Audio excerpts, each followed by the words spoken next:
Hi, I'm Pat Fiume. I've been a realtor for over 30 years. I'm a host of the American Dream Show. Welcome to my show, Is This for Real Estate?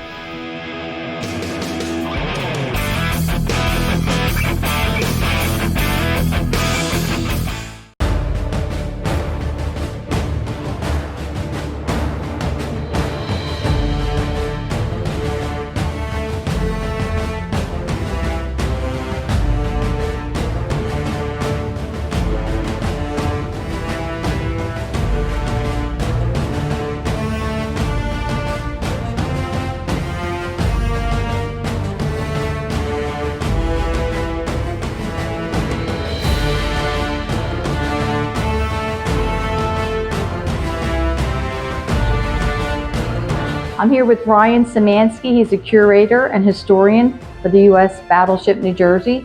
Thank you for being with us today. Thanks for coming on board. So what can you tell us about the ship that people need to know about? I know it's got a very rich and long history. Yeah, so Battleship New Jersey was built right here in the Camden, Philadelphia area between 1940 and 1943. Wow. She first served during World War II, where she participated in 9 separate battles. Wow. And most famously was the flagships of both Admiral Raymond Spruance and William Halsey. At the end of the war, she was taken out of service and then brought back again for the Korean War just a couple of years later. Wow. During that time period, she was the flagship of Admiral Jocko Clark and the flagship of Admiral Charles Wellborn. After participating in the Korean War, she was again taken out of service, and at this point, battleships are no longer used around the world, so all of them start to be decommissioned in the late 50s, early 60s. Right. Is that like Cold War era? Or? Exactly. And with the innovation of missiles and submarines and things like that, big expensive ships like that are no longer needed. Right. But then the Vietnam War happens, and the things that's delivering ordnance for the U.S. at that time is aircraft. Right. Well, aircraft can't fly in all weather, and they can be shot down. North Vietnam had a really impressive anti-aircraft battery. Yeah. So they figured you can shoot down a plane, but you can't shoot down a 16-inch shell. Right. So they went to the battleships that were still left in what are called mothballs, and they looked at which one was in the best condition, and they picked New Jersey. And so she became the only battleship active in the world at that time. That's interesting. She only spent one tour off Vietnam, and then the United States starts to ramp down our efforts there. And at this point, everybody knows that the age of the battleship is over. They're so obsolete. None have been built since 1946. Wow. We don't need them anymore. And then at the very end of the Cold War, President Reagan is given the Tomahawk cruise missile. The Navy said, hey, we've got this great new wonder weapon. It's going to be another decade before we've designed ships that can carry it. It's a long-range surface-to-surface missile that is still in use by the modern Navy today. Wow. But at that time, the missile was developed, and then they said, all right, it's going to take about a decade for us to build ships around this new weapon system and get them into the fleet. And we can't do that. The Soviet Union has better missiles than us at sea right now. We need to have something out there. Right? Exactly. Yeah. So he goes and looks for a ship that's large enough to hold enough of these missiles to be worthwhile, and he comes up with the Iowa-class battleships. And of course, New Jersey, being the most recent in service, is the first one brought back. It's in the best shape, probably. And do they have nuclear capability, those missiles? Yes, during this ship's career, there were 4 different types of missiles. One of them was capable of carrying a nuclear warhead.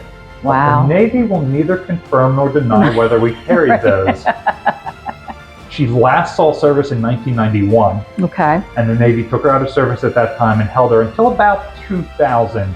And that's when they decided, okay, this time for real, we don't need these ships as warships anymore, but they can continue to serve their country as classrooms, education facilities. And so New Jersey's turned into a museum here in Camden in 2001. A great place for people to learn about our history and see what's here and how people lived in the 40s on ships, especially I think active military people today would see how people lived years ago. It's got to be really interesting. I'm geeking out just being here. We get a lot of young people coming on who say that they're considering military service and what it's like. So this ship gives you an idea of what size are the beds, what kind of living condition. It's like a living history exhibit here. Exactly. Yeah. And as we are coming up on the end of World War II veterans. We Right. still have this ship to tell the story of that war. Yes, yes, yes. And then I guess ship is going to be going into dry lock very soon for a few months. Have some work done. Yes, it's common to dry dock ships, even permanently moored vessels like this one. The Navy recommends that you dry dock a ship like this that's no longer in use about once every 20 years. Okay. We've been a little over 30 years. So you're due. We're a little bit due. Well, thank you so much for the history lesson. Is there any other places you can take us to see that would be interesting for our viewers to look at? I can think of a few. Okay, well, let's go do it.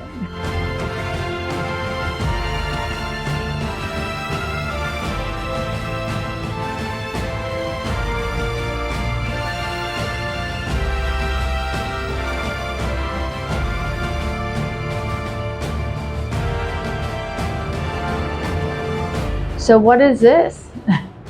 Every time we have a former crew member come back to visit the ship, we have him sign the signing wall here. Okay. We don't have complete records for everybody who served on board, but we estimate that somewhere between 40 and 50,000 sailors and Marines served on this ship throughout her roughly 50 years of service. That's amazing, and they come back. They come back. So far, we've had about 3,000 come back to visit the ship in our first 22 years as a museum. And I found my friend's father's name around the corner. The Boy Scouts actually cataloged them, I was told, for you. Yes, we had and an I Eagle found Scout them. project on board. Mr. Emery was here on this ship for 2 years in World War II. That was really interesting to see his name, somebody I knew on the wall, you know.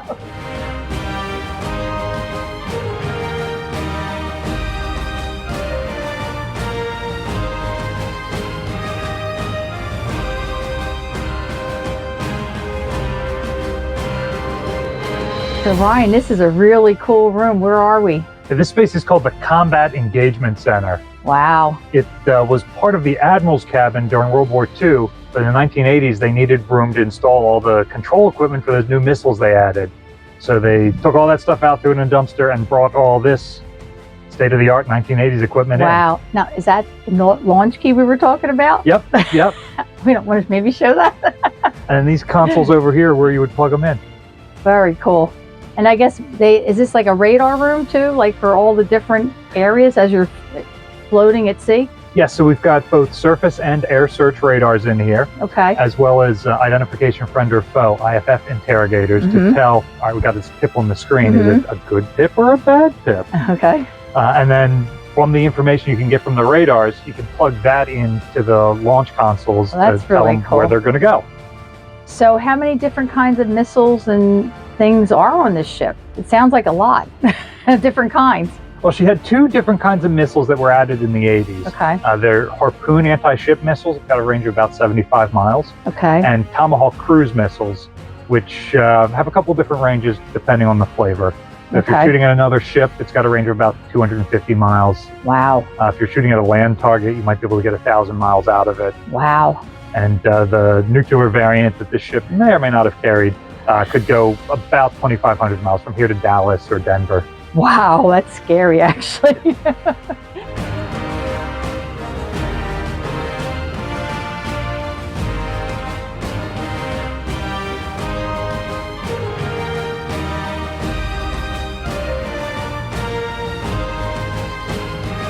Well, thank you so much for being with us today. I really appreciate the history lesson. My pleasure.